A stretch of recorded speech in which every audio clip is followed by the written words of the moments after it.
আজি ৰাতিপুৱা 5টা বজাতে উঠিব লগা হ'ল। কিয় জানেনে? যোৱাকালি ৰাতিয়ে মানে গুড়েদি লাড়ু বনাই থৈ দিছিলোঁ, কিন্তু ৰাতিপুৱা এইটো বৰষুণ ফেলবা ধৰিলে ধৰাৰ লগে লগে উঠছোঁ, মানে লাড়ুটো বনাই থলোঁহে, কিন্তু ৰাতি পেকেট কৰা নহ'লে ইফালে আকৌ ৰাতিপুৱা উঠিয়ে পেকেট কৰিব ধৰিলোঁ, কাৰণ বৰষুণ দিলে বান্ধি থোৱা লাড়ুবিলাক ঢিলা হৈ যায়।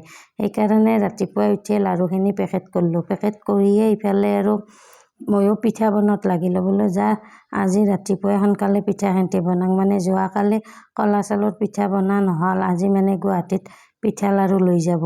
সেইকাৰণে ৰাতিপুৱা উঠিয়ে কলা পিঠাটো বনাব লাগিলোঁ। মানে এইবাৰ আমাৰ কলা চাউলটো ইমানে বেয়া হৈছে, ৰাতিয়ে ভিজাই থৈছোঁ, মানে পিঠাটোৰ কালাৰ নাহে, মানে গুড়াটো খুন্দাৰ পিছতে কি হয়, মানে বগা টাইপ হৈ যায়, বিৰাট অসুবিধা হয়। আপোনালোকে যদি কলা চাউল কিনলে যদি আপোনালোকৰ গুড়াটো খুন্দাওঁতে মানে বগা হয়, শুকান হয়, তেতিয়াহ'লে গম পাব যি চাউলটোৰ আঠা নাই।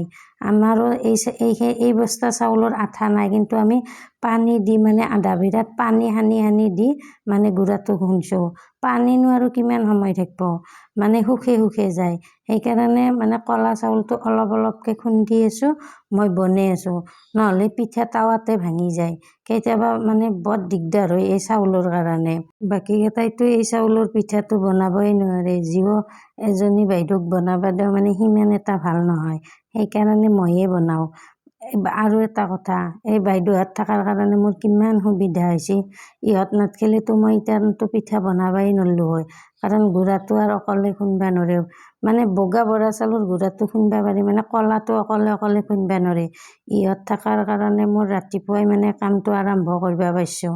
মানে ইহঁতে গুড়াটো খুন্দি দি আছে, মই পিঠা বনাই আছোঁ। তাৰ পাছতে আৰু গোটেইবিলাক আহি পেলাক মানে কোনে কি কাম কৰিব মই সকলোকে দেখাই দিব লাগিব, তেতিয়াহে মানে কামে ধৰিব।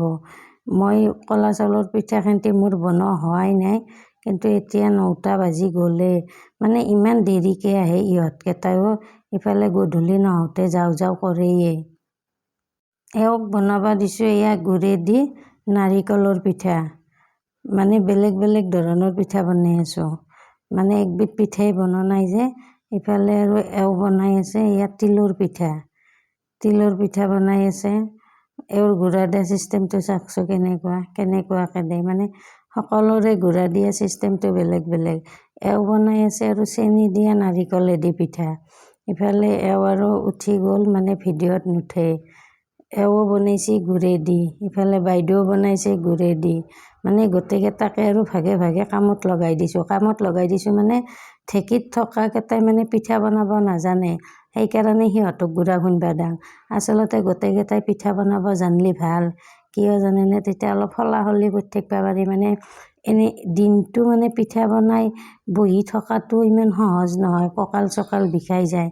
কিন্তু ইহঁতে মানে গুড়া দিয়া পাকটোৱে নাহে, সেইকাৰণে যোনে পিঠা বনাব নাজানে তেওঁলোকক গুড়া খুন্দবা দিওঁ, আৰু যোনে পিঠা বনাব জানে তেওঁলোকক পিঠা বনাব দিওঁ।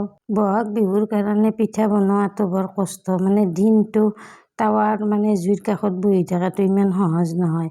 তাৰোপৰি আৰু আজি ৰাতিপুৱাৰ পৰাই যিটোহে ৰ'দ দিছে, মানে গৰমত অসহ্য লাগি গৈছে। গোটেইকেইটাই কৈ আছে আজি ইমান গৰম দিছে, মানে গৰমৰ কাৰণে পিঠা বনাবৰ ইচ্ছাই নাযায়। তাৰ পাছতে আকৌ আহিল নহয় অন্ধকাৰ কৰি, ক'ৰ পৰাই যি আহিল। আমাৰো এই গুৱাহাটীত মানে লৈ গেছি মাত্ৰ এতিয়া গোটেইবিলাক ভিজিয়ে যাব নেকি মালবিলাক, চিন্তা হৈ থাকিল। চাওকচোন কেনেকুৱা দিনতে অন্ধকাৰ কৰি আহিছে, ইমান বৰষুণ, শিল গোটাই দিছে। আপোনালোকৰ দিছে না নাই কমেণ্টত জনাবচোন। ইমান ডাঙৰ বৰষুণ। পিঠাখিনি বনোৱা কিবাকৈ সোনকালে হোৱাৰ পাছতে ইহঁতক আৰু তিল খুন্দবা দিছোঁ, মানে কালি ৰাতিপুৱা তিল খুন্দা সময় নহয় যে, সেইকাৰণে মই বোলো এতিয়া তিলখিনি খুন্দি থৈ দিয়া। মানে তিল সেইকেইদিন যে মই দেখাইছিলোঁ যে আমি মানে তিল ভাজি কিনে বস্তাত ভৰাই থৈ দিওঁ, এয়া আজিৰ দিনটোৰ পিঠা, মানে বেলেগকৈ থৈ দিছে। ইফালে হৈছে আপোনাৰ এই গুড়েদি নাৰিকলৰ পিঠা, মানে ভাগকৈ তাই ভৰে থৈ দিছে। এয়া তিলৰ পিঠা, মানে কি ধুনীয়াকৈ চিডিল কৰি থৈ দিছে। মানে আজি মানুহটো ঘৰত নাই না, গুৱাহাটীত মাল লৈ গৈছে, সেইকাৰণে এইবিলাক আৰু ৰাতি আহি পেলাইহে চিলাব। আমাৰ মানে এইকেইদিন মানে বহুত ৰাতি হয়। এইখিনি হৈছে তিলৰ পিঠা, মানে ভাগ ভাগ কৰি ধুনীয়াকৈ তাই থৈ দিছে।